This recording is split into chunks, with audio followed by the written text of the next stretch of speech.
क्या आवाज क्लियर आ रही है आप लोगों को? Yes, sir. Okay, thank you for update.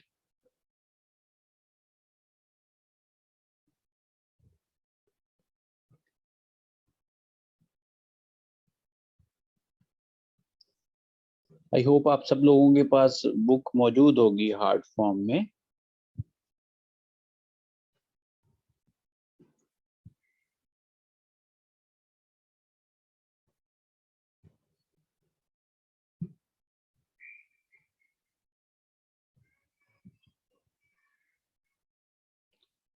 एक वर्ड हम आमतौर पे बोलते हैं या सुनते हैं, नॉइज। NOISE, noise. कोई बता सकता है इसकी क्या मतलब है?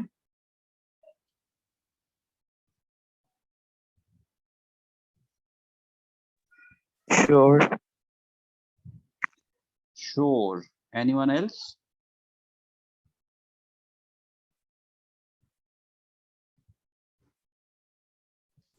Sir, disturbance in communication. Disturbance in communication. Okay.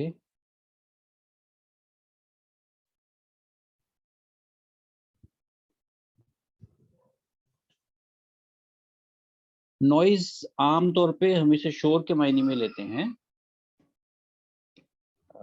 जो आवाज का शोर हो उस मायने में लेते हैं। बिजनेस कम्युनिकेशन में इसके मीनिंग थोड़े डिफरेंट हैं। ऐसा हम लाइफ में देखते हैं, कई अल्फाज होते हैं जैसे जिनके मीनिंग एक जगह पे कुछ और होते हैं और किसी दूसरी जगह पे उसके मीनिंग कुछ और हो जाते हैं। कोई एक लफ्ज जिसके दो मीनिंग हो सकते हैं। तो सिमिलरली नॉइज का आम जिंदगी में हम जो मीनिंग समझते हैं वो शोर के समझते हैं, बट इन बिजनेस कम्युनिकेशन इसके मीनिंग डिफरेंट हैं। ये एज अ टर्म यूज होता है।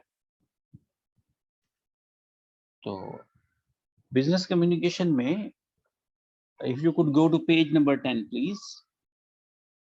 Page number 10, last paragraph, last definition actually.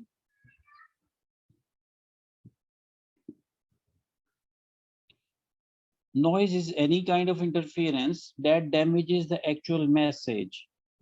Noise किसी भी तरह की इंटरफेरेंस, मदाखलत, जिसकी वजह से कोई मैसेज जो है वो डैमेज हो जाए, उसे हम नॉइज कहते हैं। कोई ऐसी मदाखलत जिसकी वजह से मैसेज डैमेज हो जाए, तो ऐसी मदाखलत को नॉइज कहा जाता है। ये मदाखलत किसी भी तरह की हो सकती है। जब हम गुफ्तगू कर रहे हो तो अगर लोगों का शोर हो तो वो मदाखलत नॉइज कहलाएगी। हम बाज़ औक़ात रोड पे खड़े होकर फ़ोन सुन रहे होते हैं तो पीछे से ट्रैफिक का शोर होता है, तो बात समझ नहीं आती, मैसेज जो है वो डैमेज हो जाता है, तो फिर हम उसे भी नॉइज कहेंगे। नॉइज के लिए जो बेसिक कैरेक्टरिस्टिक्स है वो मैसेज का डैमेज हो जाना है। हमने डेफिनेशन इसकी पढ़ी, noise is any kind of interference that damages the actual message, जो मैसेज को डैमेज कर दे। यानी हम रोड पे खड़े होकर फोन सुन रहे हैं, पीछे ट्रैफिक का शोर है, तो ट्रैफिक के शोर से अगर तो बात समझ नहीं आई, मैसेज डैमेज हो गया, तो फिर नॉइज है। अगर मैसेज डैमेज नहीं हुआ तो फिर नॉइज नहीं है। बिजनेस कम्युनिकेशन के की रूह से फिर ये नॉइज नहीं है। नॉइज के लिए जरूरी है कि आपका मैसेज डैमेज हो जाए। इसी तरह रेस्टोरेंट्स में कहीं बैकग्राउंड म्यूजिक चल रहा होता है, उसकी वजह से हमें कम्युनिकेशन में दिक्कत रहती है, तो फिर वो भी नॉइज कहलाएगा। कभी ऐसा होता है कि क्लास में आप मौजूद हैं और सरदर्द हो रहा है, तो फिर जो जो क्लास में डिस्कशन हो रही है वो ठीक तरह से, पूरे तरह से समझ नहीं आती। यानी जो टीचर मैसेज कन्वे करता है वो मैसेज पूरे तरह से समझ नहीं आता, यानी वो मैसेज डैमेज हो जाता है, तो फिर ये भी नॉइज कहलाएगा। फिर सर के दर्द जो है ये भी नॉइज कहलाएगा, क्योंकि इससे मैसेज डैमेज हो गया। क्राइटेरिया जो है नॉइज कहलाने के लिए वो मैसेज का डैमेज हो जाना है, तो फिर ये भी नॉइज कहलाएगा। इसी तरह अगर हम क्लासरूम में मौजूद हैं और हमारा ध्यान किसी और तरफ है, किसी और तरफ से मुराद ये खुदा ना खास्ता बंदा किसी परेशानी का शिकार है, तो फिर क्लास की तरफ आपका ध्यान नहीं बनता, आप बात को ठीक तरह से समझ नहीं पाते, तो वो जो परेशानी है वो ध्यान का बढ़ जाना है, उसकी वजह से बात समझ नहीं पाए, मैसेज डैमेज हो गया, मैसेज नहीं समझ सके, तो फिर वो जो है वो परेशानी भी नॉइज कहलाएगी।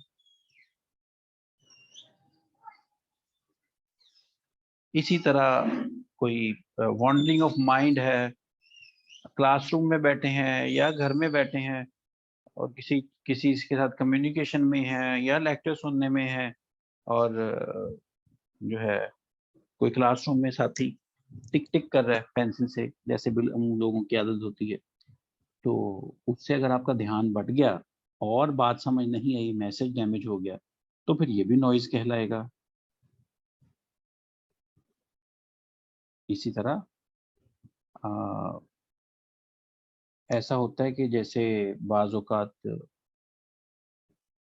अल्फाज की समझ नहीं आती, जैसे मैं बोलूं कि मेलाफाइडी, ये इंटेंशन मेलाफाइडी है। अब मेलाफाइडी का वर्ड हम में से बहुत सारे लोगों को नहीं समझ आता होगा।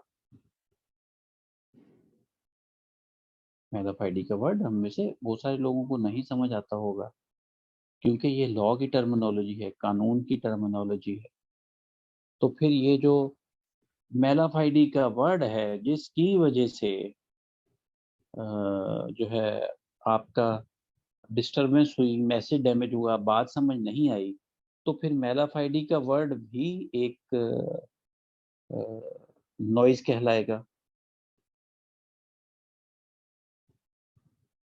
यानी किसी भी वजह से आपको कोई बात समझ ना आए तो उसे हम नॉइज कहते हैं। डेफिनेशन दोबारा पढ़ेंगे।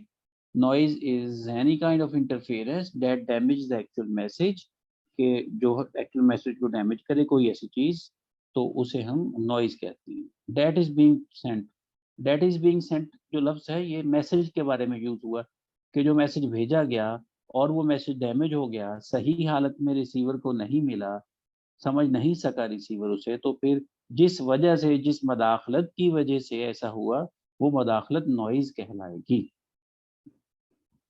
For example, heavy storm may mean that the phone connection is weakened।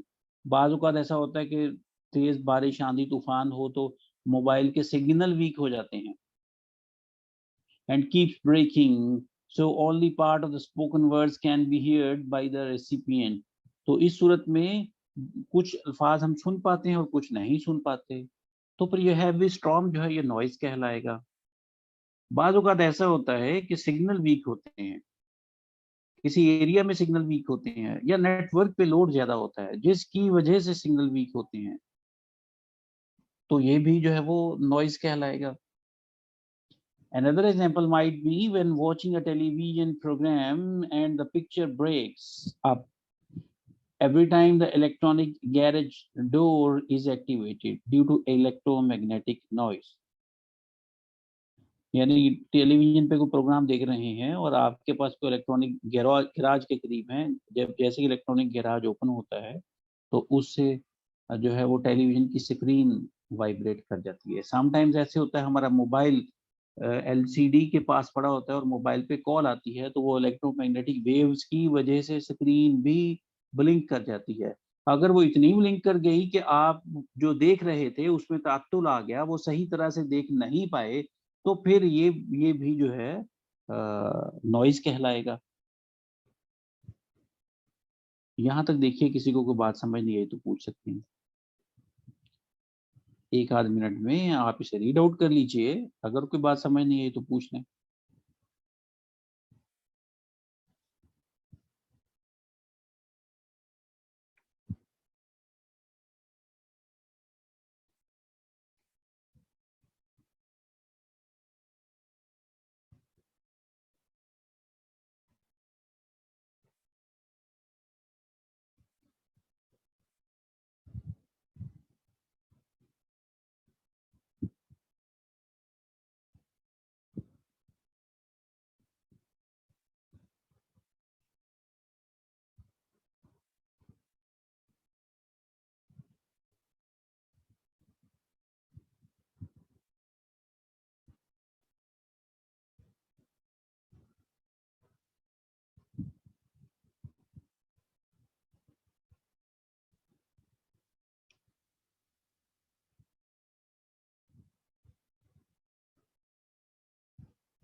Recording in progress.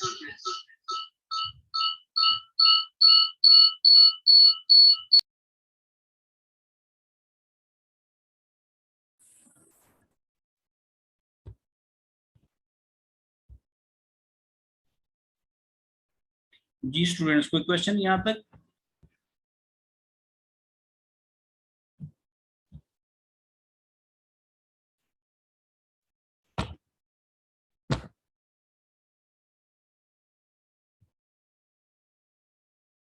Anyone having question? No, sir.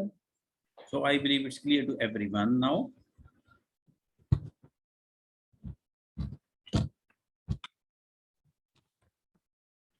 अब आगे नॉइज की डेफिनेशन है,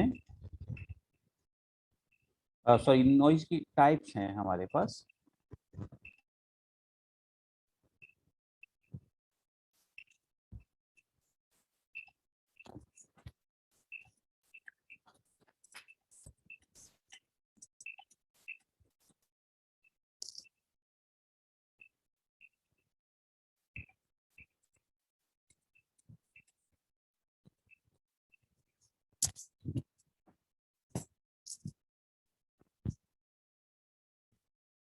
हमारे पास नॉइज की टाइप्स हैं। There are 4 types of noise.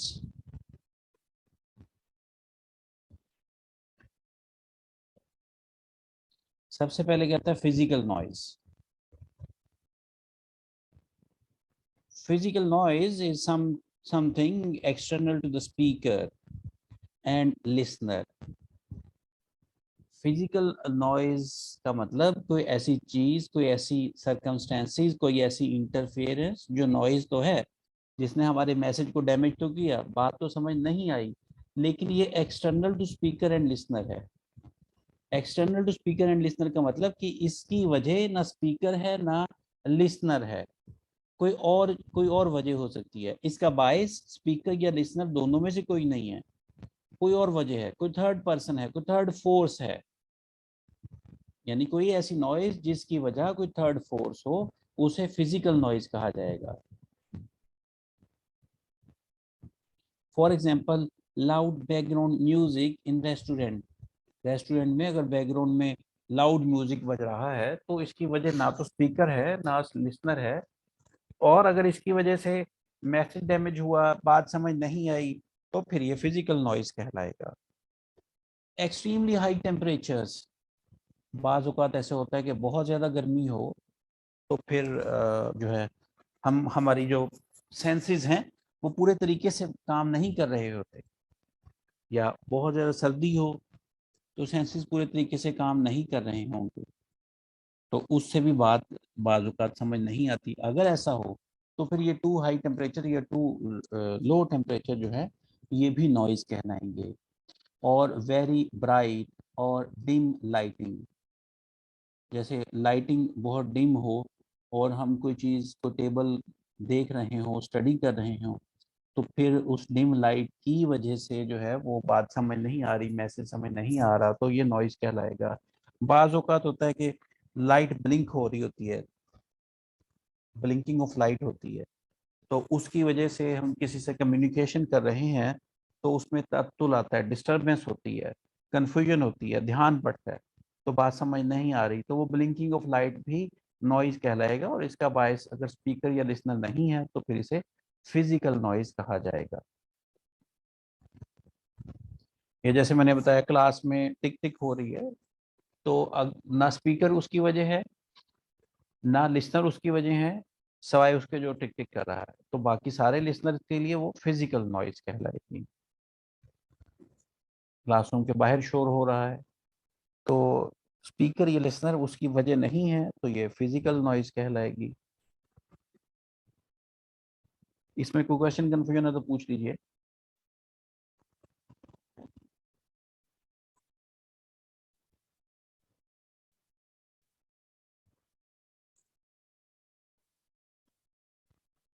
So I believe no question. Second one is on the next page, please. Page number 11, very first paragraph. Psychological noise. Psychological noise नाम से ही idea हो रहा है कि इसका ताल्लुक आपकी साइकोलॉजी से है, आपकी नफ्सियात से है, यानी आपकी साइकोलॉजी में या नफ्सियात में कोई ऐसी चीज हो जिसकी वजह से मैसेज डैमेज हो, मैसेज सही तरह से पहुंच ना पाए, मैसेज समझ ना आए, तो फिर वो वजह जो है वो साइकोलॉजिकल नॉइज कहलाएगी। साइकोलॉजिकल नॉइज के दो हिस्से हैं, एक नॉइज और एक साइकोलॉजिकल। नॉइज का मतलब हमने पढ़ लिया, interference which damages the actual message, यानी कोई ऐसी चीज जो एक्चुअल मैसेज को डैमेज कर दे। और साइकोलॉजिकल का वर्ड साथ बता रहा है कि वो ऐसी चीज जिसका ताल्लुक आपकी साइकोलॉजी से हो और वो मैसेज को डैमेज कर दे, तो वो साइकोलॉजिकल नॉइज कहलाएगी। कोई ऐसी वजह जिसका ताल्लुक आपकी साइकोलॉजी से हो और वो आपके मैसेज को, कम्युनिकेशन को डैमेज कर दे, तो फिर ऐसी वजह, ऐसी इंटरफेरेंस साइकोलॉजिकल नॉइज कहलाएगी। Psychological noise refers to inner qualities. Psychological noise का ताल्लुक आपकी अंदरूनी कैफियत से होता है, that impact how we communicate, जो असरअंदाज हो हमारी कम्युनिकेशन पे, and interpret others. For example a loss of concentration, मिसाल के तौर पे कंसंट्रेशन, इर्तकाज ना हो, ध्यान ना हो बात में, गुफ्तगू में, जो गुफ्तगू चल रही है, तो फिर ये साइकोलॉजिकल नॉइज कहलाएगी।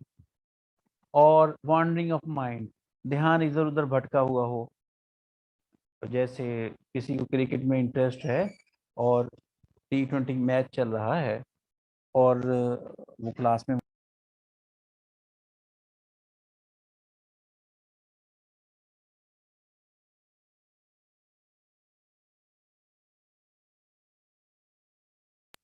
तो किसी को क्रिकेट में इंटरेस्ट है, T20 मैच चल रहा है और क्लास में मौजूद है, तो ध्यान तो मैच में है कि क्या हो रहा होगा, स्कोर कितने हो गए होंगे, किसने बैटिंग पहले की होगी।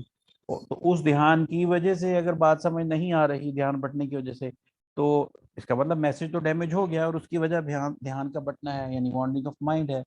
Then this wandering of mind would be called psychological noise.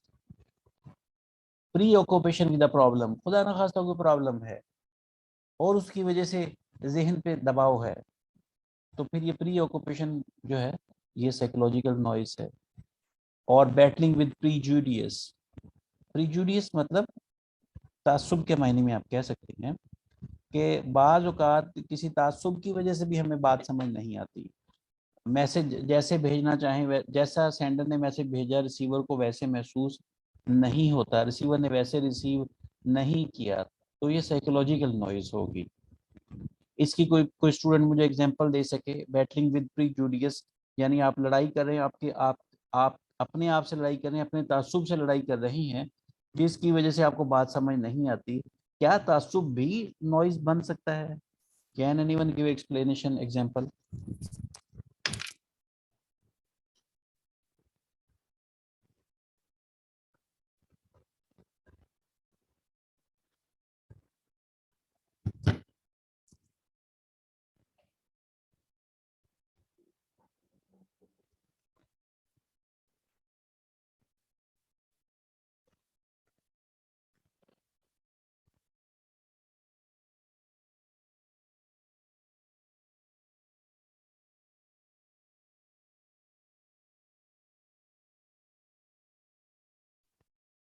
Jain said anger becomes a noise, anger may become a noise, but हम बात कर रहे हैं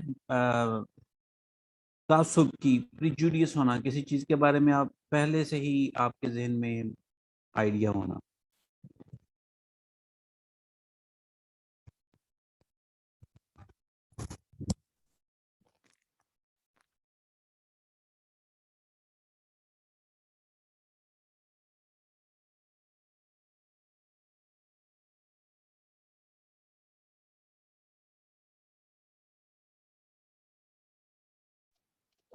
जैसे सर अगर किसी के साथ हमारा झगड़ा हो तो दूसरे ने सोचा हो कि मैं इसको ये बात करूंगा तो ये हट हो जाएगा, वो चीज भी नॉइज बन सकती।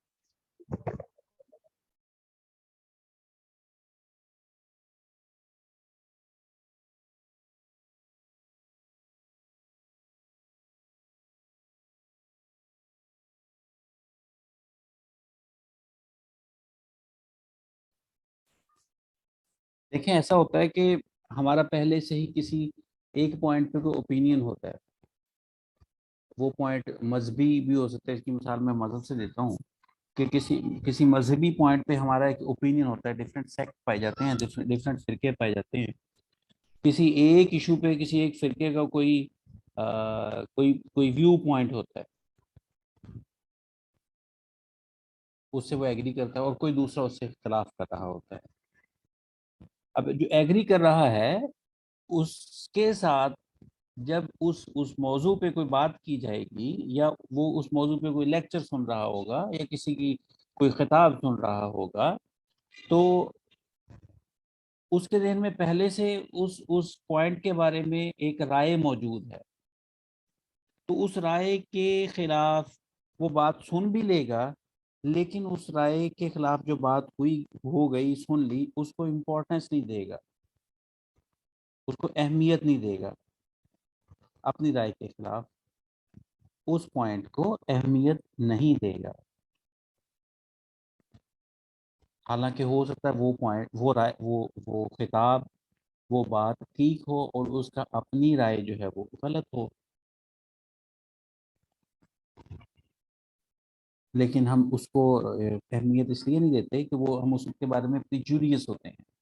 हमने पहले से एक राय कायम कर रखी होती है, और हम अब वो जो बात सुन रहे हैं, वो जो मैसेज रिसीव कर रहे हैं, वो हम रिसीव तो कर रहे हैं, लेकिन अपने प्रिजुडिस होने की वजह से जो मैसेज की इंटेंशन है, जो मैसेज की का मकसद है, वो मकसद नहीं मिल रहा, वो मैसेज सही तरह से हम रिसीव नहीं कर पा रहे, तो वो मैसेज तो डैमेज हो गया, उसका मकसद तो खत्म हो गया। And it is because of the prejudiciousness. तो फिर ये जो प्रिजुडियसनेस है, ये कहलाएगी साइकोलॉजिकल नॉइज कहलाएगी। आप इसकी मिसाल पॉलिटिकल पॉइंट ऑफ व्यू भी ले सकते हैं। पॉलिटिकली भी हम लोगों में इतनी डिस्पैरिटी है, इतनी पोलराइजेशन है। आपका एक व्यू पॉइंट हो, तो उस व्यू पॉइंट के अगेंस्ट अगर कोई बात हो भी, और वो हो सकता है आपका व्यू पॉइंट गलत हो, वो बात फैक्चुअली दुरुस्त हो, हम उस बात को दुरुस्त कभी भी तस्लीम नहीं करेंगे, हमारा जहन तस्लीम नहीं करेगा, इसलिए कि हम उस बारे में पहले से प्रीजुडियस हैं, बायस्ड हैं, हमने एक राय कायम कर रखी है। अब जो वो राय कायम पहले से कर रखी है, वो हमें उस बात को सुनने नहीं दे रही, वो उस बात को समझने नहीं दे रही, उस बात को, उस मैसेज को सही तरह से रिसीव नहीं होने दे रही। तो इसका मतलब वो राय जो हमने कायम कर रखी है, वो राय एक्चुअली नॉइज है, नॉइज क्रिएट कर रही है।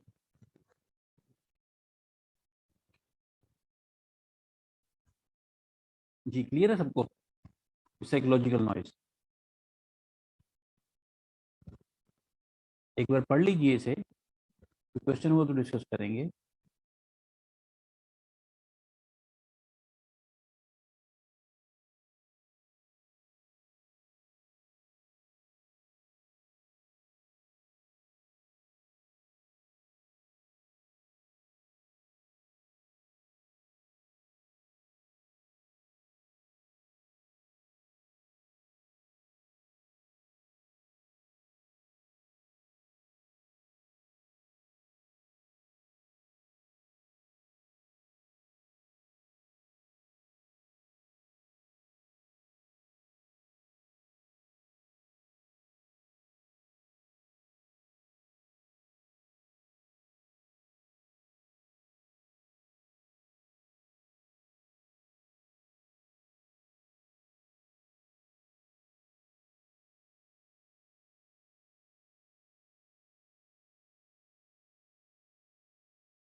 जी एनीवन हैविंग क्वेश्चन?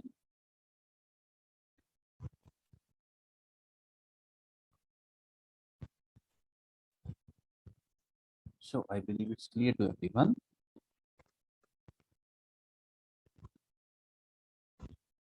फिर है थर्ड थर्ड टाइप नॉइज की, फिजियोलॉजिकल नॉइज।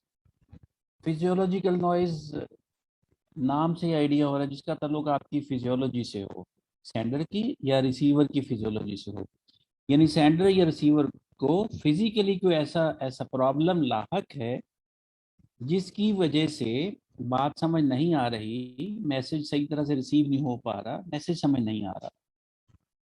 जैसे मिसाल के तौर पे हमने अपनी लाइफ में बहुत लोग देखे होंगे जिनको भूख बहुत ज़्यादा महसूस होती है, इतनी महसूस होती है कि जब भूख में लोग अंधे हो जाते हैं, जिन्हें कहते हैं कि भूख में अंधा हो गया, यानी कोई बात सुनते नहीं, वो कोई बात समझेंगे नहीं।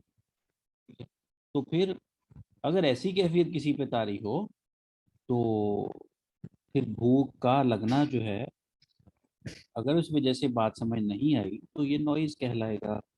और इसका ताल्लुक इंसान की फिजियोलॉजी से है, इसलिए ये फिजियोलॉजिकल नॉइज कहलाएगी। या किसी के सर में दर्द हो रही है, माइग्रेन है, तो उस तकलीफ की वजह से भी आप बात सुन नहीं पाएंगे, समझ नहीं पाएंगे, और अगर बात समझ नहीं पाए, मैसेज समझ नहीं आया, तो ये नॉइज कहलाएगा। और इसकी वजह फिजियोलॉजी है, आपकी फिजियोलॉजिकल कंडीशंस हैं, तो इसे हम फिजियोलॉजिकल नॉइज कहेंगे। डेफिनेशन पढ़ेंगे बुक से। Physiological noise describes the interference to either the sender और रिसीवर। ये इसकी वजह सेंडर भी हो सकता है, रिसीवर भी हो सकता है। और ये क्या होगा? फ्रॉम एनी फिजियोलॉजिकल इशू, यानी सेंडर का या रिसीवर का physiological issue that interferes with communication, जो कम्युनिकेशन को इंटरफेयर करे। आप इसको सादा अल्फाज में यूं भी पढ़ सकते हैं, ये लिख सकते हैं, any physiological issue of sender और receiver that interferes with communication. Examples might include migraine, hunger, fatigue और मेडिकेशन। मेडिकेशन मतलब देखें ना, बाजू का हम तो मेडिसिन लेते हैं किसी बीमारी की वजह से, और मेडिसिन से हमें सुस्ती आती है, नींद का गलबा होता है। तो अगर ऐसी वजह है और आपको बात समझ नहीं आ रही, तो फिर वो मेडिकेशन जो है वो फिजियोलॉजिकल नॉइज कहलाएगी। फिर इसके बाद semantic noise. Semantic noise describes the lack of shared meaning in communication, यानी कम्युनिकेशन हुई और उसमें किसी लफ्ज़ के मीनिंग आपको समझ नहीं आते, तो फिर आपको पूरी बात समझ नहीं आएगी। तो फिर वो लफ्ज़ जिसके मीनिंग सेंडर को तो समझ आते हैं, रिसीवर को नहीं आते, या बाज़ केसेस में सेंडर उसके मीनिंग कुछ और समझ रहा है और रिसीवर उसके मीनिंग कुछ और समझ रहा है, तो बात तो समझ नहीं आएगी। तो बात का समझ ना आना जो है वो नॉइज़ कहलाएगा। और इसकी वजह जो है वो कोई ऐसा लफ्ज़ है जिसके मीनिंग नहीं पता रिसीवर को, या वो मीनिंग कुछ और समझ रहा है, तो फिर इसे हम सेमेंटिक नॉइज़ कहेंगे। जैसे मैंने बताया कि मेलाफाइडी इंटेंशन, अगर मैं लफ्ज़ बोलूँ कि इस काम में मेलाफाइडी इंटेंशन थी,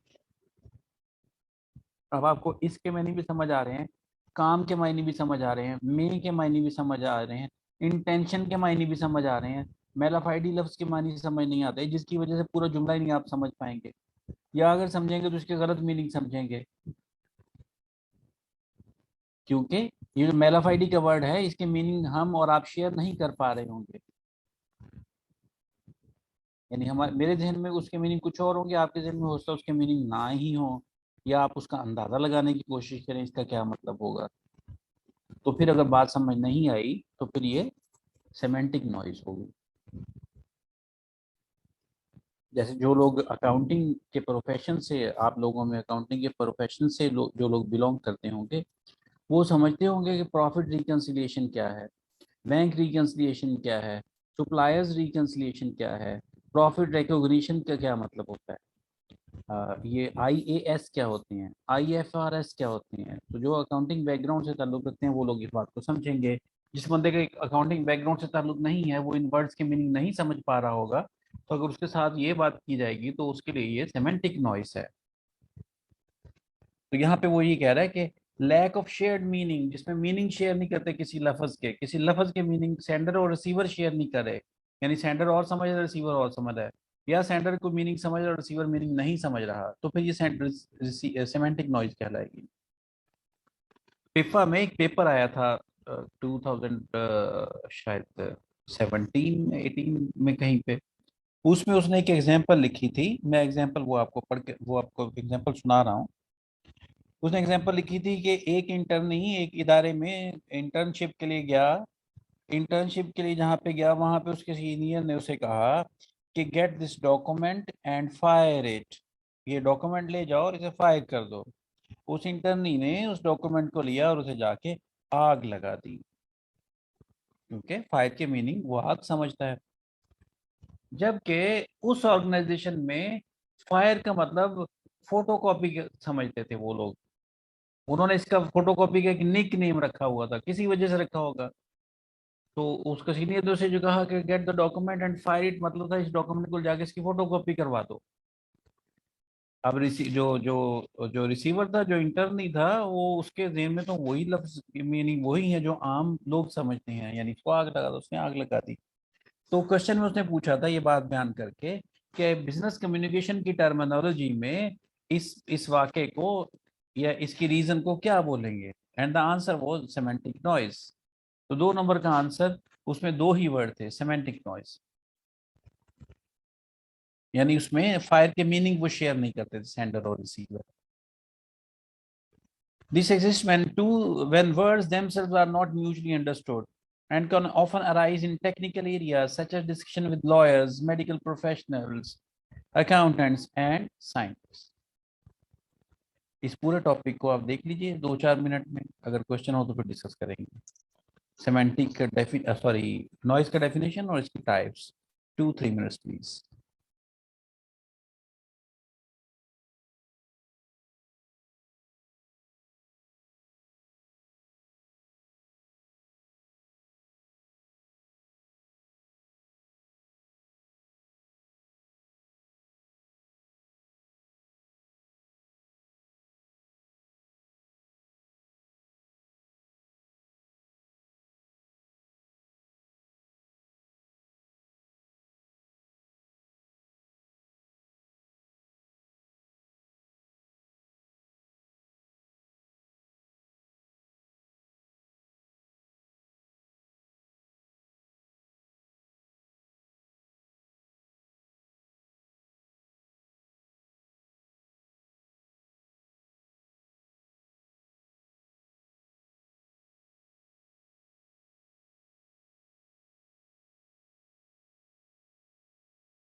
जी students, any question, confusion?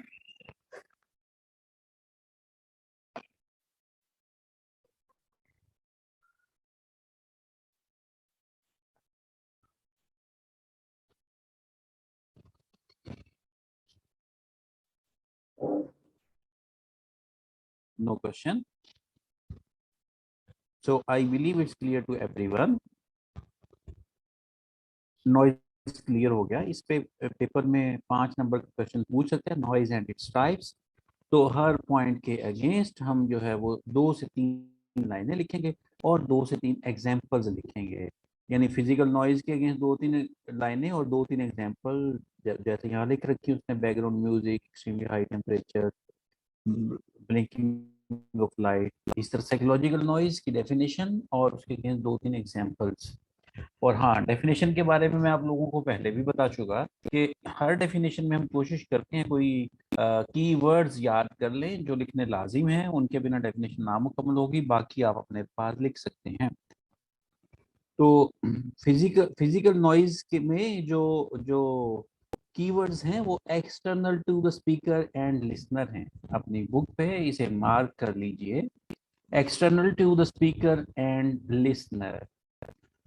Physical noise के लिए ये कीवर्ड्स होंगे external to speaker and listener.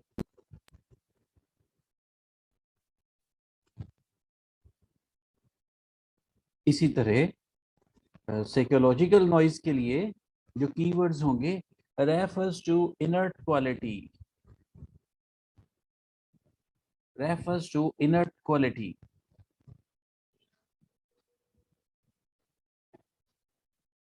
फिर फिजियोलॉजिकल नॉइज के लिए जो कीवर्ड्स होंगे वो होंगे एनी फिजियोलॉजिकल इशू।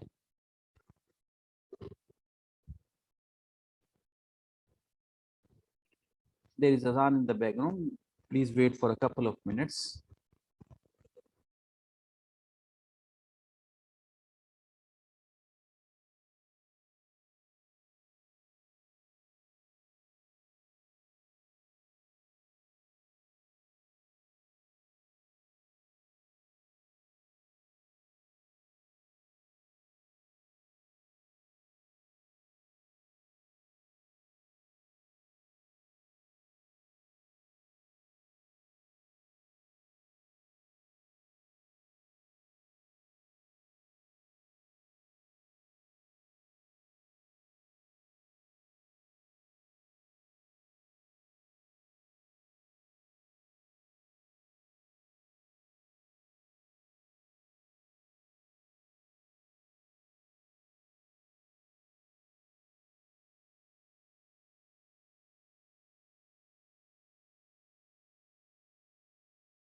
जी स्टूडेंट्स, हम डिस्कस कर रहे थे इनके कीवर्ड्स। देन फिजियोलॉजिकल नॉइज के कीवर्ड्स थे एनी फिजियोलॉजिकल इशू, और फिर सेमेंटिक नॉइज। सेमेंटिक नॉइज के कीवर्ड्स हैं lack of shared meaning, lack of a shared meaning, ये इसके कीवर्ड हैं। दोबारा बताऊंगा, कीवर्ड्स का मतलब कि आप डेफिनेशन लिखते हुए ये अल्फाज लाजिम लिखेंगे, बाकी के अल्फाज आप अपने अपने भी लिख सकते हैं।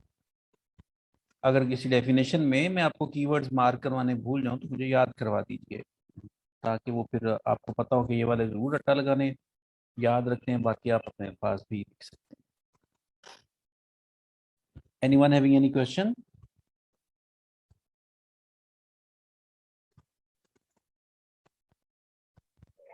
सर अगर हम इन कीवर्ड्स को नहीं लिखेंगे तो डेफिनेशन करेक्ट नहीं होगी। इन कीवर्ड्स को इनके ऑल्टरनेट में अगर आप मुनासिब अल्फाज लिख दें तो डेफिनेशन तो करेक्ट हो जाएगी, ठीक है, ऐसा नहीं कि इनकरेक्ट कंसिडर की जाएगी। बट हम इतने एक्सपर्ट नहीं होते कि हम एग्जैक्टली ऑल्टरनेटिव वर्ड जो है वो ढूंढ लें उस सिचुएशन के मुताबिक। इसलिए फिर हमारी ये प्रैक्टिस है कि जो अल्फाज जिनको हमें चेंज नहीं करना चाहिए, जो कम अज़ कम रिक्वायर्ड हैं, मैं वो मार्क करवा देता हूँ स्टूडेंट को कि ये तो कम अज़ कम रिक्वायर्ड हैं, और बाकी फिर आप अपने अपनी मर्जी के अल्फाज भी लिख सकते हैं। तो इनमें भी कीवर्ड्स को भी आप लिख सकते हैं, but if you are expert enough कि आप उसके ऑल्टरनेट वर्ड लिख सकते हैं तो जरूर लिखिए, गलत नहीं होगी definition.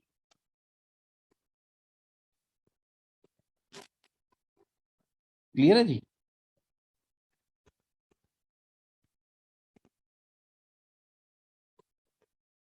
Anyone else having any question?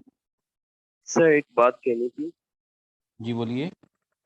Sir क्या ऐसा हो सकता है कि सर जो टॉपिक आप कंप्लीट करवा देते हैं, जैसे अब नॉइज का टॉपिक आपने कंप्लीट करवाया है, जी तो जी सर हमें आप टाइम देते हैं कि 2-3 मिनट इसको रीड कर लें और उसके बाद जो क्वेश्चन है वो पूछ लें। जी जी। सर उस 2-3 मिनट के बाद सर आप खुद हमसे पूछा करेंगे कि आपको क्या चीज़ समझ आई है इसमें, वो आप एक्सप्लेन करें, स्टूडेंट्स को बोले सर, ऐसा ये पॉसिबल है सर?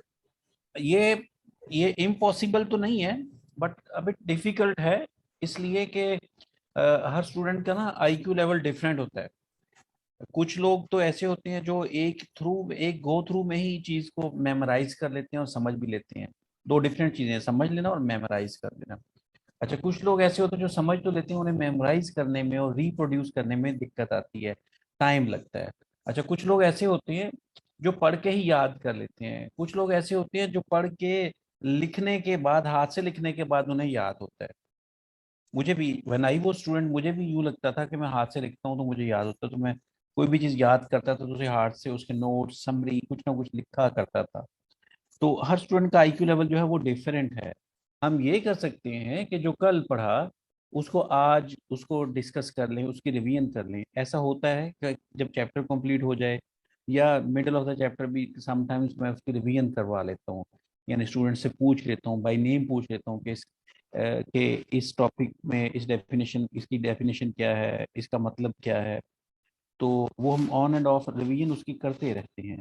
बट इमीडिएटली करने में थोड़ी दिक्कत रहेगी उसमें, कि कुछ स्टूडेंट कंफर्टेबली उसे घर से पढ़ेंगे, बाद में फिर उनको समझ आएगी, नोट्स बनाएंगे, लिखेंगे, फिर समझ आएगी। तो हम उसको, मेरी सुजेशन है उसको नेक्स्ट डे रख लें, या जैसे हम ऑन एंड ऑफ उसकी रिवीजन रखते हैं ऐसे रखें। Okay sir, thank you. Anyone else having any question?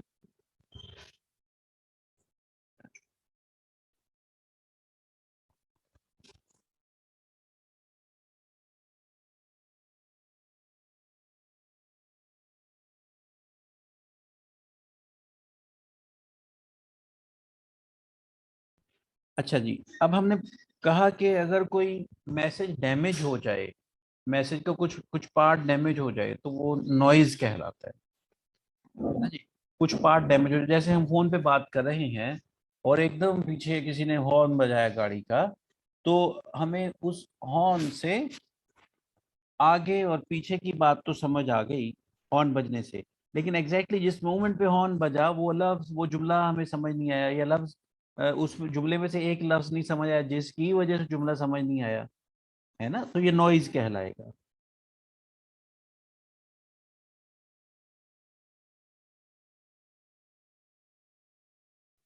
तो ये नॉइज कहलाएगा कि हमें काफी सारी बात समझ आई, कुछ मैसेज समझ आ गया और कुछ मैसेज समझ नहीं आया, ये नॉइज कहलाएगा। हम लाइफ में कुछ सिचुएशंस ऐसी फेस करते हैं कि बात पूरी की पूरी नहीं समझ आती या बात गलत समझ आती है, जिसे हम मिसअंडरस्टैंडिंग या मिस इंटरप्रिटेशन कहते हैं। मिसअंडरस्टैंडिंग या मिस इंटरप्रिटेशन कहते हैं, यानी पूरे का पूरा मैसेज ही समझ नहीं आया।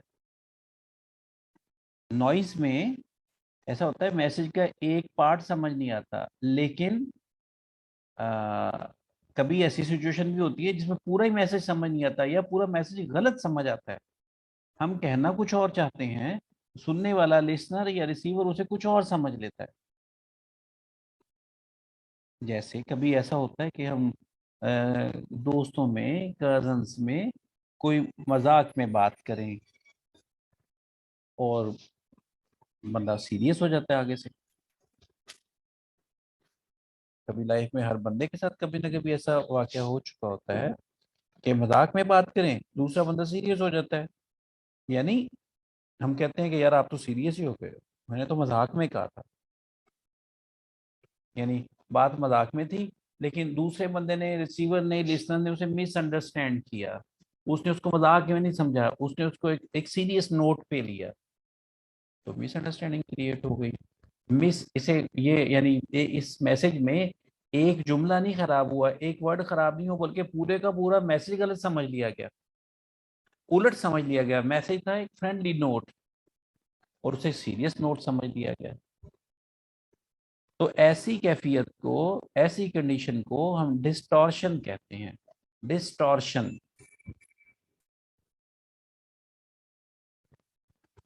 जो नॉइज से हमारी वेरी नेक्स्ट डेफिनेशन है वो डिस्टॉर्शन की है।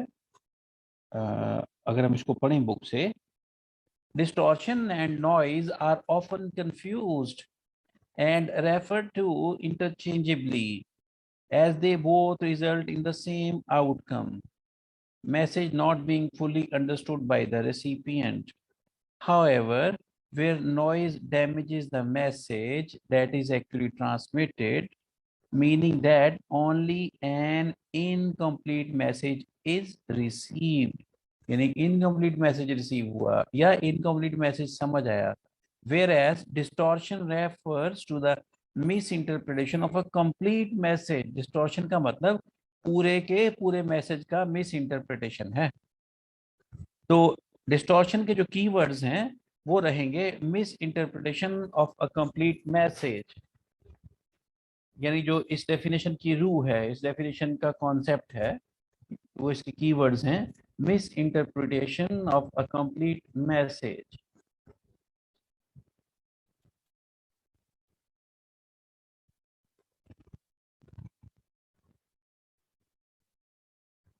यानी नॉइज में क्या होता है कि मैसेज का एक पार्ट डैमेज होता है, बाकी का पार्ट ठीक रिसीव हो जाता है या ठीक समझ आ जाता है, लेकिन डिस्टॉर्शन में पूरे का पूरा मैसेज जो है वो गलत समझते हैं, मिस इंटरप्रेट करते हैं। A common example would be the use of humor in messages. इसकी कहता है आम मिसाल जो है वो मैसेजेस में ह्यूमर का।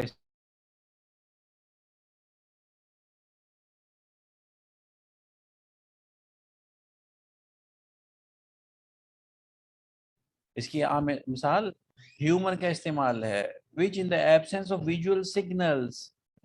अब कहता है कि आपने अपने कम्युनिकेशन में मजाक की बात की, लेकिन अगर उसमें विजुअल सिग्नल्स मिसिंग हो, एब्सेंट हो, एंड बॉडी लैंग्वेज मिसिंग हो, can often be miss interpreted.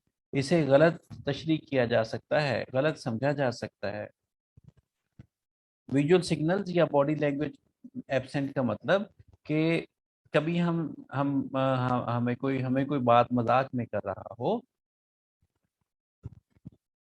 और हम बंदे के चेहरे की तरफ देखते हैं तो हमें लगता है कि ये मजाक में बात कह रहा है, तो हम उसका बुरा नहीं मानेंगे।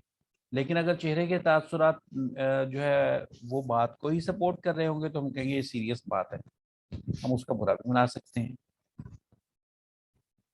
तो इसलिए आप देखें कि जब हम कभी सोशल मीडिया पे किसी दोस्त की, किसी फ्रेंड की किसी पोस्ट पे कमेंट करें, कोई कोई क्रिटिसिज्म करें, कोई तनकीदी कमेंट करें, उससे कोई छेड़छाड़ करें, तो उसके बाद हम उसमें कोई इमोजी, कोई स्माइली साथ लगा देते हैं, ताकि वो ये समझे कि ये जो बात ऊपर पहले की गई है ये मजाक में की गई है। हम रिटर्न कम्युनिकेशन में हम विजुअल सिग्नल, फेशियल एक्सप्रेशन तो नहीं दे सकते, लेकिन उसमें रिटर्न कम्युनिकेशन में फिर हम इमोजीज का यूज कर लेते हैं। तो यहाँ पे यही बात कर रहा है। A common example would be the use of humour in messages which in the absence of visual signals and body language, जहाँ पे एब्सेंस विजुअल सिग्नल या बॉडी लैंग्वेज मिसिंग हो, यानी फेशियल एक्सप्रेशन मिस हो, फेशियल एक्सप्रेशन उस बात को support कर रहे हो, फिर क्या होगा, can often be misinterpreted. Another example might be when a recipient interprets the message as being of a sharing of information, whereas the sender intended the message to trigger an action। बाज़ औक़ात ऐसा होता है कि किसी को कोई बात कही जाती है, कोई इंफॉर्मेशन पास ऑन की जाती है, कोई मैसेज कन्वे किया जाता है, मकसद होता है कि उस मैसेज पे अमल किया जाए, लेकिन रिसीवर समझता है कि ये मुझे वैसे ही इंफॉर्मेशन के लिए बताया, वो उस पर अमल नहीं करता, क्योंकि उसके ख्याल में ये सिर्फ जस्ट फॉर इंफॉर्मेशन है। तो फिर अगेन क्या हुआ कि पूरे का पूरा मैसेज मिस इंटरप्रेट हो गया, पूरे का पूरा मैसेज गलत समझ लिया गया। क्या समझा गया, this is for information only, but actually this was for some action. तो इसे भी हम डिस्टॉर्शन कहेंगे। एक बार आप इसे पढ़ लीजिए, 2-3 मिनट हैं, फिर आगे चलेंगे।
जी students, any question regarding noise और distortion?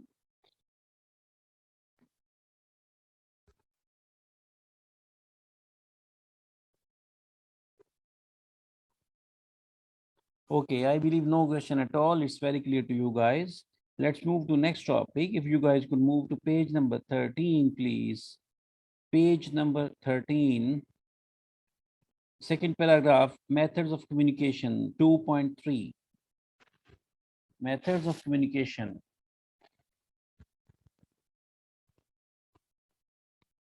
The following table demonstrates the 4 key methods of communication.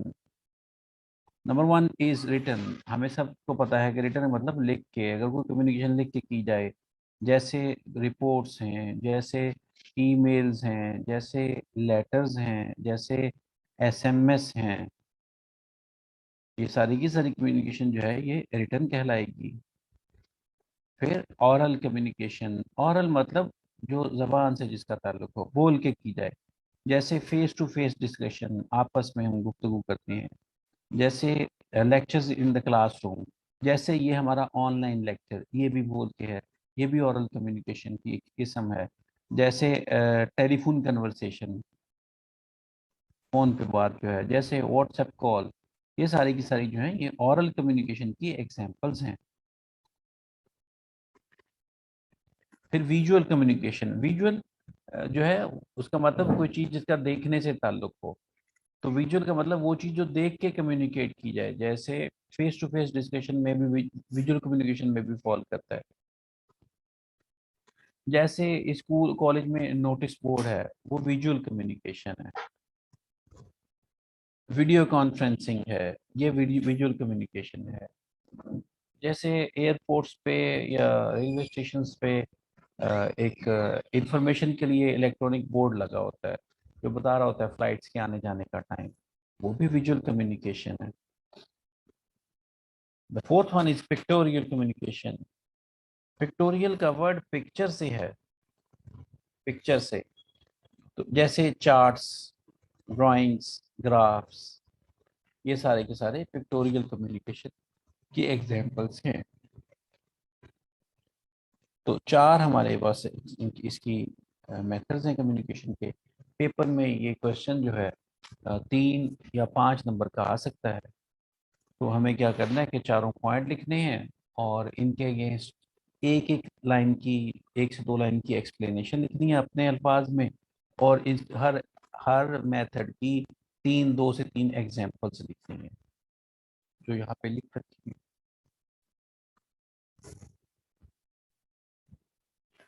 I believe ये क्लियर होगा, इसमें क्वेश्चन नहीं होगा, it's very simple to understand.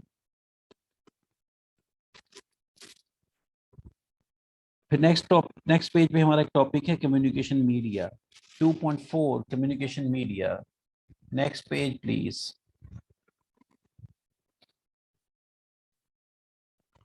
Media जो है मीडियम की प्लूरल है।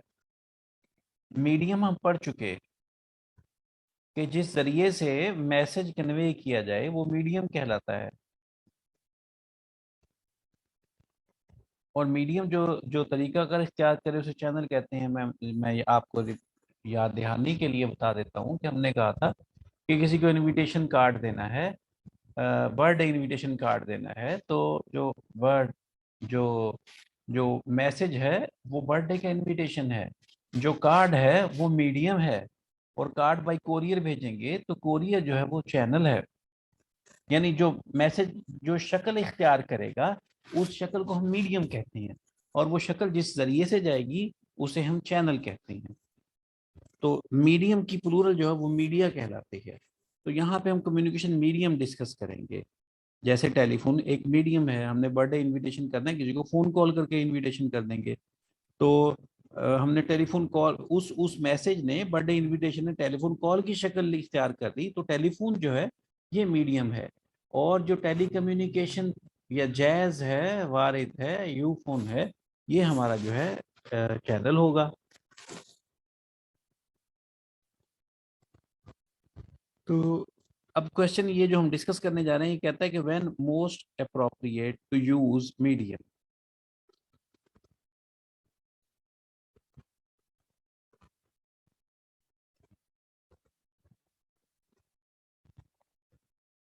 इससे पहले हमें एक टॉपिक और डिस्कस करना चाहिए था, मैं उसको ओवरलुक कर गया। If you guys could move back page number 12 please. Point 2.2 पहले हमें वो पढ़ना चाहिए था, वो मैं ओवरलुक कर गया। 2.2 कॉन्टेक्स्ट। कॉन्टेक्स्ट कॉन्टेक्स्ट के मीनिंग क्या है? Can anyone explain what is meant by context?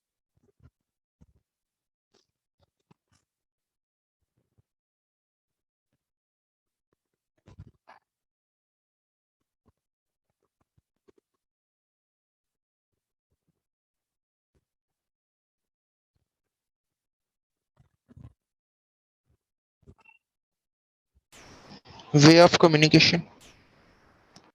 Way of communication. Anyone else? Context.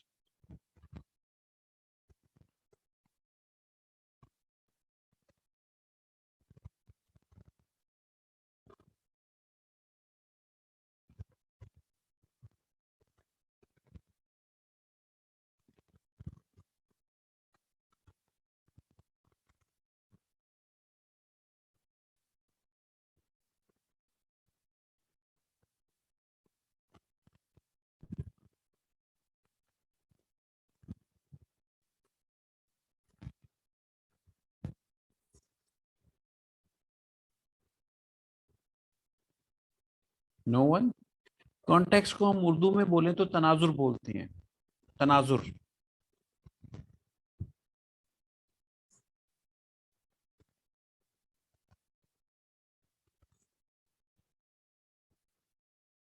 यानी आप इसको बैकग्राउंड के मीनिंग में भी ले सकते हैं। बैकग्राउंड के मीनिंग में भी इसे हम ले सकते हैं।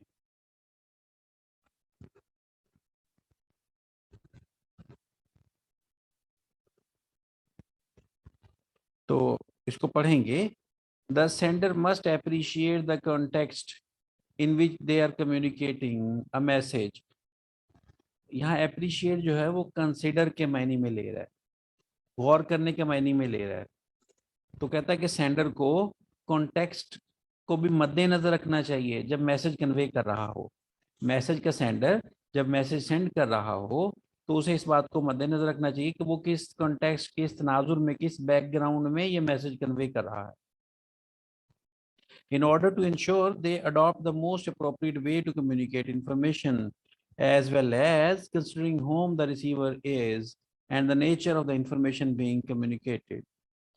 यानी वो कहता है कि इसमें आप मद्देनजर रखेंगे कि आप किससे मुखातिब होने जा रहे हैं और ये किस तरह की इंफॉर्मेशन पास ऑन करने जा रहे हैं। तो ये चीज़ें उस मैसेज का कॉन्टेक्स्ट या बैकग्राउंड बन जाएंगी। They may also need to factor in, for an example, whether the message incorporates good news or bad news, whether it may be time critical or whether it may require a decision to be made.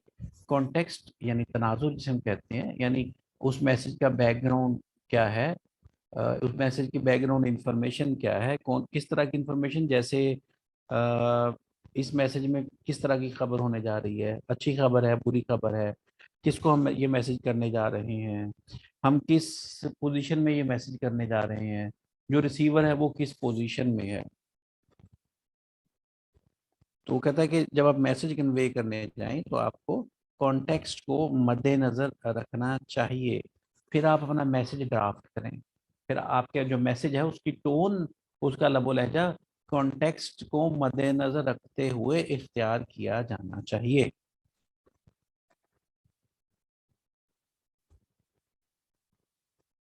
मिसाल के तौर पे अगर कोई बंदा आ, किसी वजह से डिप्रेशन में हो, परेशान हो, तो फिर हम अपना लबो लहजा नरम रखते हैं, हम दर्दी के लबो लहजे से उससे बात करते हैं, इसलिए कि हम इस कॉन्टेक्स्ट में उसकी परेशानी के कॉन्टेक्स्ट में बात कर रहे हैं।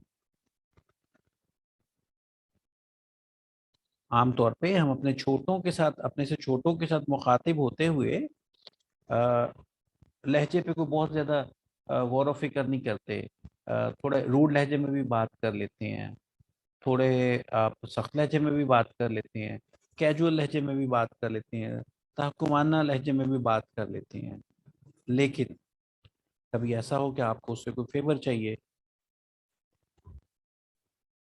मिसाल के तौर पे आप मूवी देखने चले गए, जाते हुए अब आपको पता है कि मैं 12 बजे 1 बजे वापस आऊंगा, और भाई से कहूंगा कि गेट खोल दे, तो अब आपको उसे फेवर चाहिए, छोटे भाई को कहेंगे, तो अब आपका जो लबो लहजा और अंदाज होगा, ना वो तहकुमाना होगा, ना वो स्ट्रिक्ट होगा, ना वो रूड होगा, ना वो कैजुअल होगा। आप जरा पोलाइट दोस्ताना फ्रेंडली तरीके से, यार मैं 11:30 बजे पहुंचूंगा, मोबाइल पे बेल करूंगा तो गेट खोल दे, ताकि अब्बा को पता ना चले। अब कॉन्टेक्स्ट चेंज हो गया, सेंडर भी वही है, रिसीवर भी वही है, लेकिन बैकग्राउंड चेंज हो गया, कॉन्टेक्स्ट चेंज हो गया, तो आपका जो मैसेज है उसका लबो लहजा भी चेंज हो गया। अगर आप उसी लबो लहजे से बात करेंगे जिस लबो लहजे से आमतौर पे बात करते हैं, तो वो तो गेट नहीं खोलेगा, है ना।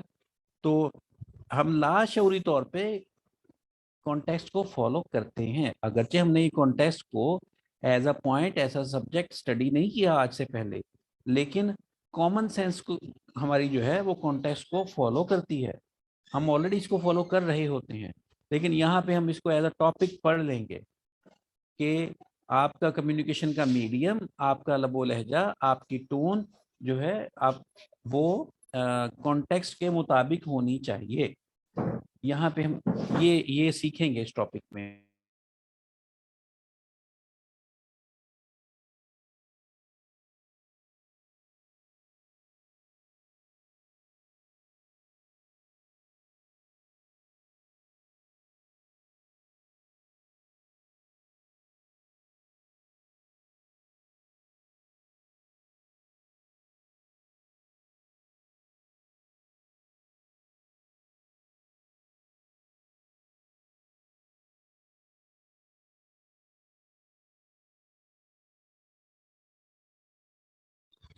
तो यहाँ पे हम कॉन्टेक्स्ट को एज अ सब्जेक्ट स्टडी करेंगे, इसको हम फॉलो पहले से ही कर रहे हैं।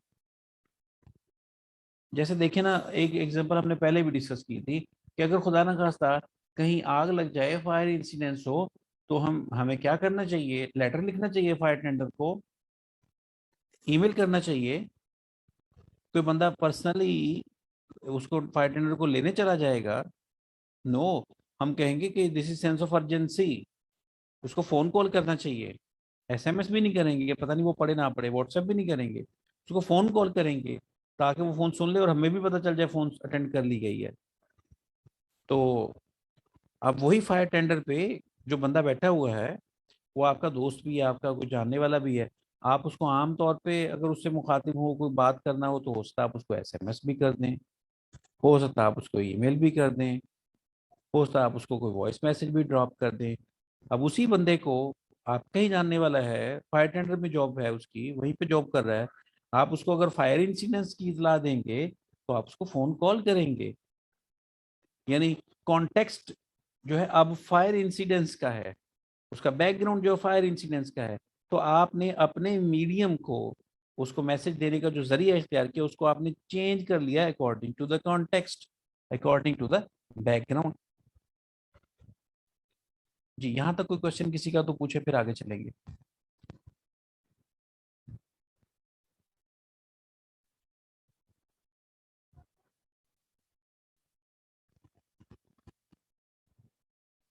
सो I believe no question. Context के मीनिंग आपको समझ आ गए।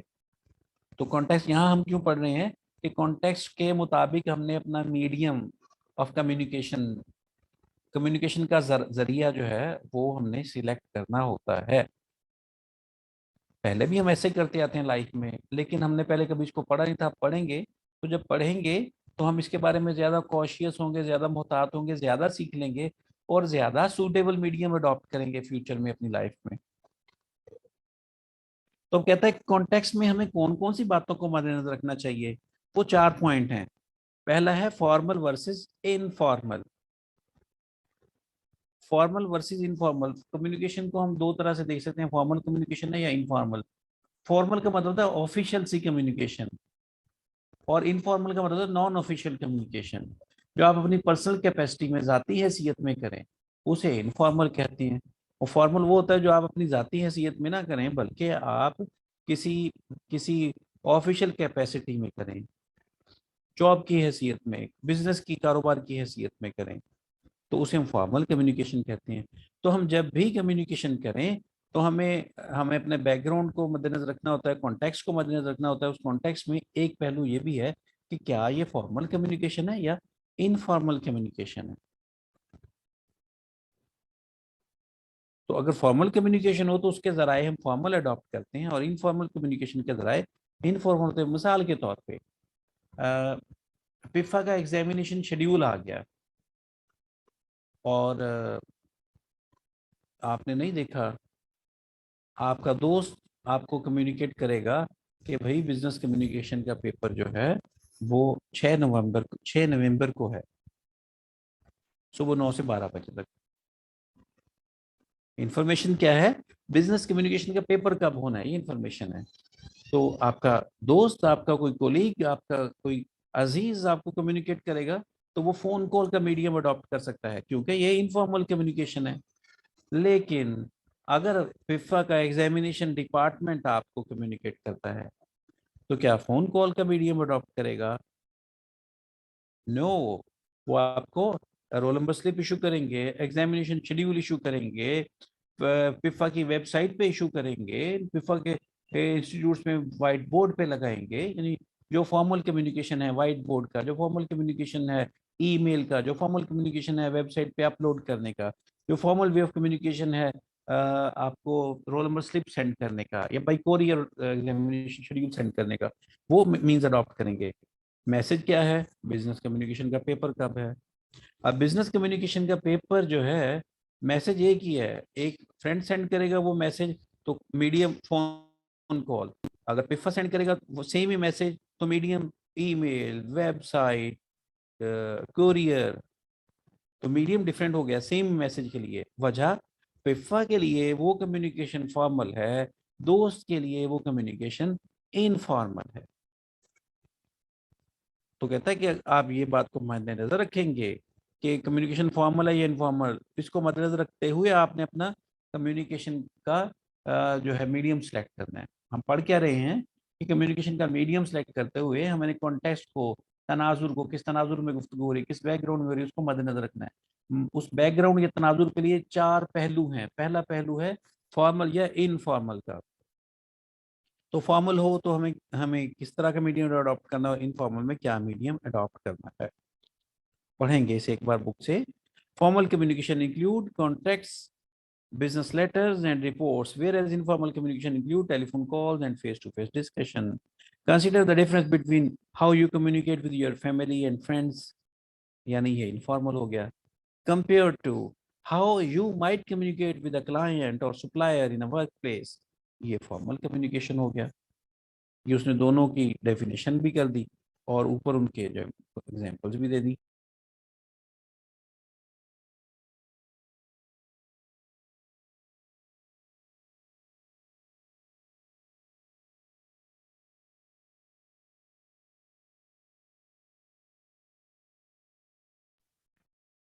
तो यहाँ उसने डिफाइन कर दिया दोनों को, फॉर्मल और इनफॉर्मल को। नेक्स्ट पैराग्राफ में कह रहा है communication between family and friends is typically informal and spontaneous. Spontaneous मतलब खुद ब खुद हो जाने वाली, गैर इरादी तौर पे, unplanned. The language use might incorporate humour, इस लैंग्वेज में कहता आप मजाक में भी बात करते हैं फैमिली फ्रेंड्स के साथ, और एंड स्लैंग और आम लैंग्वेज भी बोल लेंगे अलकाब आदाब से हट के, जैसे ओए भाई, इस तरह का तू तड़ाक करके भी हम बोल लेते हैं, इसको हम स्लैंग लैंग्वेज बोलते हैं, जबकि फॉर्मल में ऐसा नहीं होगा। And the form of address is more likely to be familiar and casual. Form of address मतलब मुखातिब करने का जो अंदाज हो, ओए, ओ जनाब, हेलो, इस तरह के वर्ड यूज कर लेते हैं। लेकिन फॉर्मल कम्युनिकेशन होगी हम कहेंगे dear sir, sir, mister, mister फलां। Compare with this with communication in the workplace, where communication is normally much more formal and less spontaneous. Careful thought and consideration would be applied to writing a report or memo to a client before sending it to ensure it is accurate and does not create undue risk for the sender. कहता है अब आप मुवाजना करिए जो हमने ऊपर discuss किया family के फ्रेंड्स के साथ गुफ्तगू का। आप किसी वर्क प्लेस में अपनी जगह पे, काम की जगह पे हैं और किसी क्लाइंट को, किसी कस्टमर को कोई मेमो लिख रहे हैं, लेटर लिख रहे हैं, ईमेल लिख रहे हैं, तो आप बहुत मोहतात तरीके से लिखेंगे, कहीं इसमें कोई ऐसी बात ना लिख दी जाए जिससे कोई हमारे लिए रिस्क खड़ा हो जाए, हमारा बिजनेस लूज हो जाए, खुदा ना खास्ता। Forms of address would often be more formal, जैसे हम फैमिली या फ्रेंड्स के साथ गुफ्तगू करें तो ओए आप तू इस तरह करके कर सकते हैं, लेकिन यहाँ पे कहता है जो फॉर्म ऑफ एड्रेस होगा वो फॉर्मल होगा, with terms such as Mr, Sir, Madam being commonly used, इस तरह के टर्म्स यूज करेंगे। हम पढ़ रहे हैं कॉन्टेक्स्ट को मद्देनजर रखेंगे कम्युनिकेशन करते हुए। कॉन्टेक्स्ट मतलब तनाजुर, किस तनाजुर में गुफ्तगू हो रही है, किस बैकग्राउंड में गुफ्तगू हो रही है, इसको मद्देनजर रखते हुए हमने अपना मीडियम चूज करना है। अब जब हम कॉन्टेक्स्ट या बैकग्राउंड की बात करते हैं तो इसमें कुछ कौन कौन से पहलू हमें देखने चाहिए। सबसे पहले फॉर्मल या इनफॉर्मल। फॉर्मल है तो हमारे अल्फाज, हमारे अलकाब, हमारे मुखातिब करने का तरीकाकार, हमारा टोन, हमारा जो फॉर्म मीडियम है वो और होगा, और इनफॉर्मल में और होगा, यानी फॉर्मल इनफॉर्मल का बैकग्राउंड मैटर करेगा। दूसरा है कॉन्फिडेंशियल वर्सेस नॉन कॉन्फिडेंशियल, के देखिए अगर हमें किसी के साथ कोई कॉन्फिडेंशियल गुफ्तगू करनी हो तो हमने आज से पहले ये टॉपिक पढ़ा नहीं है, लेकिन हम क्या करते हैं अपनी रियल लाइफ में, हम कोशिश करते हैं कि उस गुफ्तगू को in person, face to face, आमने सामने बैठ के किया जाए। फोन पे ना करें क्योंकि फोन पे रिकॉर्डिंग हो जाती है। ईमेल भी ना लिखें, कोई ईमेल पढ़ भी सकता है। एसएमएस भी ना करें, कोई देख भी सकता है, ऐसे मिसयूज भी किया जा सकता है, तो मोबाइल उठा के भी पढ़ सकता है। तो जो कॉन्फिडेंशियल गुफ्तगू होती है उसे इन पर्सन करते हैं, यानी कॉन्टेक्स्ट का हमें पता पहले से ही है लेकिन हमने उसको पढ़ा आज नहीं है। तो जब हम कोई बात करने जाएं, कोई मैसेज कम्युनिकेट करने जाएं, तो हम इस पहलू से भी देखते हैं कॉन्फिडेंशियल है या नॉन कॉन्फिडेंशियल है। कॉन्फिडेंशियल है तो आपका मीडियम उस तरह का होगा, नॉन कॉन्फिडेंशियल है तो मीडियम आपका डिफरेंट हो सकता है। Sensitive information that is only intended for the receiver, कोई ऐसी इंफॉर्मेशन जो सेंसिटिव है और इस इंटेंडेड है, इरादा है कि किसी एक रिसीवर के लिए, किसी एक मखसूस रिसीवर के लिए है, should be marked as confidential, उसके लेटर पे, रिपोर्ट के ऊपर उसको बंद करके लिफाफे के ऊपर लिख दिया जाता है कॉन्फिडेंशियल, अटेंशन मिस्टर फलां। इसका मतलब होता है कि ये मैसेज मिस्टर फलां के लिए है और ये कॉन्फिडेंशियल है, किसी और को इसे नहीं खोलना चाहिए। Sensitive information that is only intended for the receiver should be marked as confidential and not communicated to other parties. For example, payroll data and client data are usually confidential to the sender and receiver. There are often laws that an organization must abide by to protect third parties and employees from the misuse of personal and sensitive data. Professionals such as accountants, lawyers, and doctors on their clients a duty of confidentiality and must ensure the communication does not breach the duty. कहता है कि information इस तरह की भी होती है जो कॉन्फिडेंशियल हो, जैसे पेरोल का डाटा, पेरोल की इंफॉर्मेशन यानी किस बंदे की कितनी सैलरी है, जो बिजनेस ऑर्गेनाइजेशंस हैं बिल्कुल में से कॉन्फिडेंशियल समझती हैं और एक दूसरे की सैलरी एक दूसरे लोगों को नहीं बताई जाती ताकि लोग आप पैनिक ना हो जाएं। लोग कंपैरिजन में चले जाते हैं कि मैं ज़्यादा काम करता हूँ, मेरी सैलरी कम है, फलां कम काम करता है उसकी सैलरी ज़्यादा है, तो उससे वो इरिटेट होते हैं, उससे काम की एफिशिएंसी पे फर्क पड़ता है, क्रेडिबिलिटी और इंटीग्रिटी पे फर्क पड़ता है, आपकी लॉयल्टी पे फर्क पड़ता है। इससे बचने के लिए इदारे क्या करते हैं कि इसे कॉन्फिडेंशियल सेंसिटिव इंफॉर्मेशन समझते हुए हर बंदे को ऐसी इंफॉर्मेशन पास ऑन करने से अवॉइड करते हैं। तो वो ये इंफॉर्मेशन एचआर या अकाउंट्स डिपार्टमेंट के पास होती है। इस तरह लॉयर्स के पास अपने केस, अपने क्लाइंट्स की सेंसिटिव इंफॉर्मेशन, कॉन्फिडेंशियल इंफॉर्मेशन हो सकती है। इस तरह डॉक्टर्स के पास हो सकती है। तो वो कहता है कि आप इंफॉर्मेशन पास ऑन करते हुए इस बात को मद्देनजर रखें कि आप कोई कॉन्फिडेंशियल इंफॉर्मेशन, सेंसिटिव इंफॉर्मेशन तो पास ऑन नहीं कर रहे जिससे किसी को नुकसान हो सकता है। अगर ऐसी इंफॉर्मेशन है तो आपको देखना चाहिए क्या ये मुझे पास ऑन करनी चाहिए या नहीं, क्या ये सबको करनी चाहिए या किसी एक बंदे को करनी चाहिए, और इसको पास ऑन करने का मीडियम या तरीकाकार क्या होना चाहिए। तो कॉन्टेक्स्ट या तनाजुर या बैकग्राउंड में जो तीसरा पॉइंट हम देखते हैं, क्या क्या जो मैसेज कन्वे करने जा रहे हैं अर्जेंट है या नॉन अर्जेंट। इसकी एग्जांपल हम पहले भी डिस्कस कर चुके हैं कि अगर एक अर्जेंट मैसेज हो, जैसे फायर इंसिडेंट्स को आपको कम्युनिकेट करना है, you will choose a phone call rather for an email और लेटर। तो जब भी हम कम्युनिकेशन करने जाएं, हमने देखना कि इस बैकग्राउंड में कम्युनिकेशन हो रही है, उसमें एक पहलू अर्जेंट या नॉन अर्जेंट का भी होता है। Be clear on the prioritization of messages that are communicated. Some may need dealing with immediately. कुछ के लिए को फौरन कम्युनिकेट कर देना चाहिए, जैसे booking flights at an airline और rooms at a hotel which require real time up to date information, whilst others may be more routine and allow a longer period before needing action. Communication relating to health and safety issues typically relates to the present. Such communication is needed to reduce a risk, whether it be to evacuate from a pending hurricane or tsunami, or whether it is needed to warn about the long-term effect of eye strain from overuse of computers in the workplace. कहता है कि दो information है, दोनों सेहत या जिंदगी से रिलेटेड है। एक है कि कहीं सुनामी या हरिकेन तूफान आ रहा है, तो ये इंफॉर्मेशन जो है ये अर्जेंट है, ताल्लुक इसका भी इंसानी जान से है।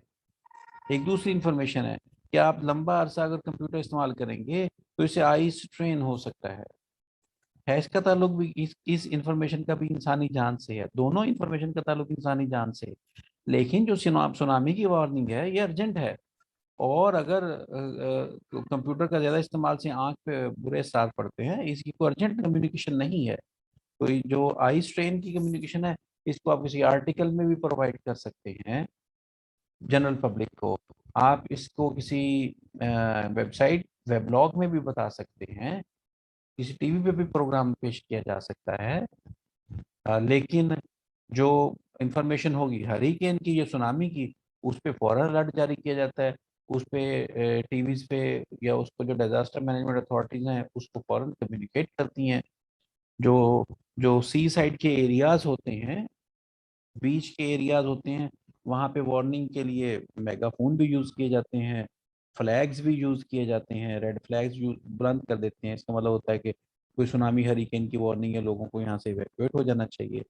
तो उसके लिए जो मीन्स होंगे इस वार्निंग को, इस मैसेज को, इस इंफॉर्मेशन को कम्युनिकेट करने के, वो डिफरेंट होंगे जो आंख पे कंप्यूटर के साथ है उनसे, हालांकि दोनों का ताल्लुक इंसानी जिंदगी से है। सो जो सेंस ऑफ अर्जेंसी है वो डिसाइड करता है कि हमें कौन सा मीडियम अडॉप्ट करना चाहिए। फिर जो नेक्स्ट पॉइंट है वो है इंटरनल वर्सेस एक्सटर्नल, यानी कोई कम्युनिकेशन इंटरनल है या एक्सटर्नल है। इंटरनल और एक्सटर्नल कम्युनिकेशन के बारे में हम पढ़ चुके हैं। इंटरनल मतलब ऐसी कम्युनिकेशन जो विद इन ऑर्गेनाइजेशन हो, विद इन फैमिली हो, विद इन अ ग्रुप हो, विद इन अ टीम हो। और एक्सटर्नल कम्युनिकेशन जो आउटसाइड द टीम हो, आउटसाइड द फैमिली हो या आउटसाइड द ऑर्गेनाइजेशन हो। तो जब हम कम्युनिकेट करने जाएं, हमने कहा कि हमें कॉन्टेक्स्ट या बैकग्राउंड या उसका तनाजुर को मद्देनजर रखना होता है। उसमें चार बातें हैं, चौथी बात उसमें जो है वो इंटरनल या एक्सटर्नल की है। हमें ये देखना चाहिए कि जो हम कम्युनिकेट करने जा रहे हैं, क्या ये इंटरनल कम्युनिकेशन होगी, किसी अंदरूनी बंदे से है, या किसी एक्सटर्नल पर्सन से, थर्ड पर्सन से कम्युनिकेट करने जा रहे हैं। उसको मद्देनजर रखते हुए ही हम कम्युनिकेट करते हैं। जैसे अपनी फैमिली की बहुत सारी बातें हैं जो हम फैमिली के अंदर फैमिली मेंबर से डिस्कस करते हैं, फैमिली से बाहर हम उनको डिस्कस नहीं करते, स्ट्रिक्टली उस पर कंट्रोल करते हैं। या कोई एक बात उसे हम फैमिली के अंदर कम्युनिकेट करें तो उसका अंदाज मुख्तलिफ हो सकता है, उसका मीडियम मुख्तलिफ हो सकता है, और फैमिली से बाहर कम्युनिकेट करें तो मीडियम मुख्तलिफ हो सकता है। मिसाल के तौर पे अगर आपको शादी का इनविटेशन देना है, आप अपने किसी फैमिली मेंबर को इनवाइट करना है, अपने किसी बहुत क्लोज बंदे को इनवाइट करना है, तो आप सिंपल फोन कॉल पे भी कर सकते हैं। लेकिन अगर कोई किसी और फैमिली में से लोगों को इनवाइट करना है, तो फिर आपको एक प्रॉपर रिटर्न जो प्रिंटेड फॉर्म में एक कार्ड, जो वेडिंग कार्ड है, उसके थ्रू हम उसको इनवाइट करते हैं।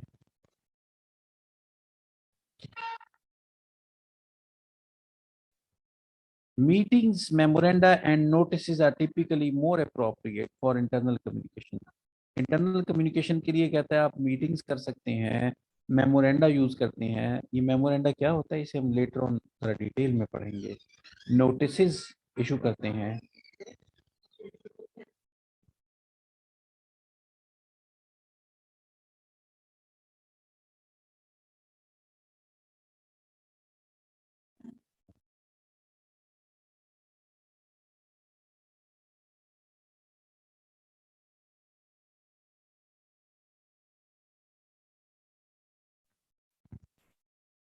तो इंटरनल कम्युनिकेशन के लिए ये मीन्स यूज होते हैं, whereas letters and emails are often better suited to external communication.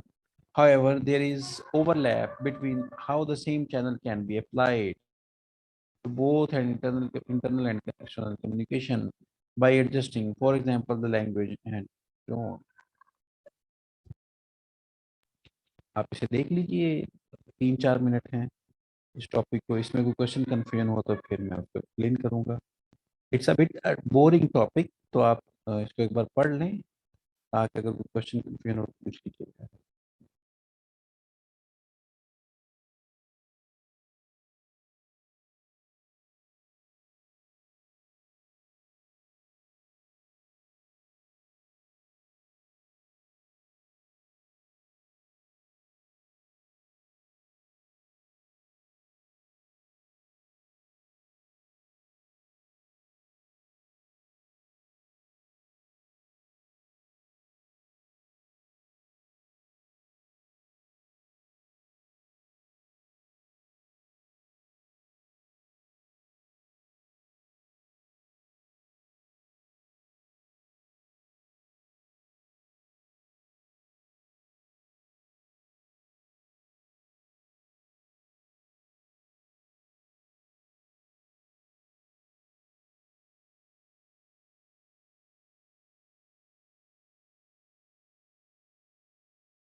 Ji students, any question confusion?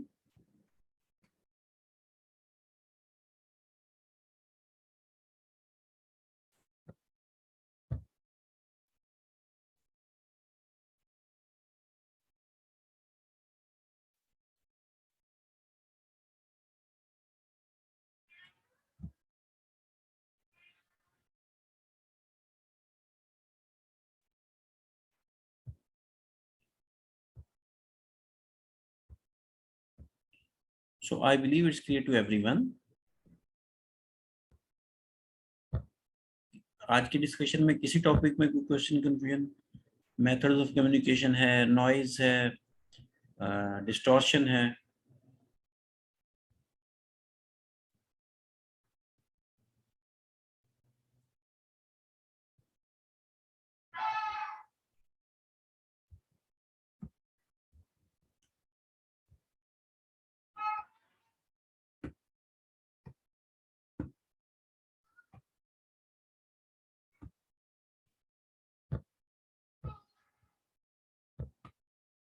So no question at all. I believe all the points are clear to everyone. आप कोशिश कीजिएगा कि आज तक जो discuss हो चुका उसे एक बार रिवाइज करें, सो डैट कल की क्लास में फिर हम कोशिश करेंगे कुछ उसकी रिवीजन की कोशिश करेंगे कि कल की क्लास में हम रिवीजन कर सकें। सर वो जी बोलें। सर वो पिछले 2 लेक्चर्स में बुक नहीं थी, तो क्या आप दोबारा बता सकते हैं मार्क्स और डेफिनेशन के कीवर्ड्स इस लेक्चर में सबके पास होगी? कीवर्ड्स मैं बता दूंगा आपको, चलें ऐसा कर लेंगे, मैं आपको दोबारा मार्क करवा दूंगा कि कितने नंबर का पेपर आ सकता है, कितना उसमें लिखना है, और कीवर्ड वगैरह हाईलाइट करवा दूंगा। बट ये कि इसको साथ साथ अपडेट रखिएगा, क्योंकि जब टॉपिक में से हम पास ऑन हो रहे होते हैं तो उसकी हर चीज़ जो है ना वो मेरे जहन में आ रही होती है, वो मैं साथ साथ उसको फिर आपको आगाह करता जाता हूँ। तो उसको मार्क करते जाइए, जब भी मैंने कहा था हार्ड बुक लेंगे उसके ऊपर मार्क करेंगे। तो मैं कल इंशाल्लाह ताला दोबारा आपको जितने टॉपिक हो गए उनमें से दोबारा मार्किंग करवा दूंगा। जी okay, thanks sir. Anyone else having any other question?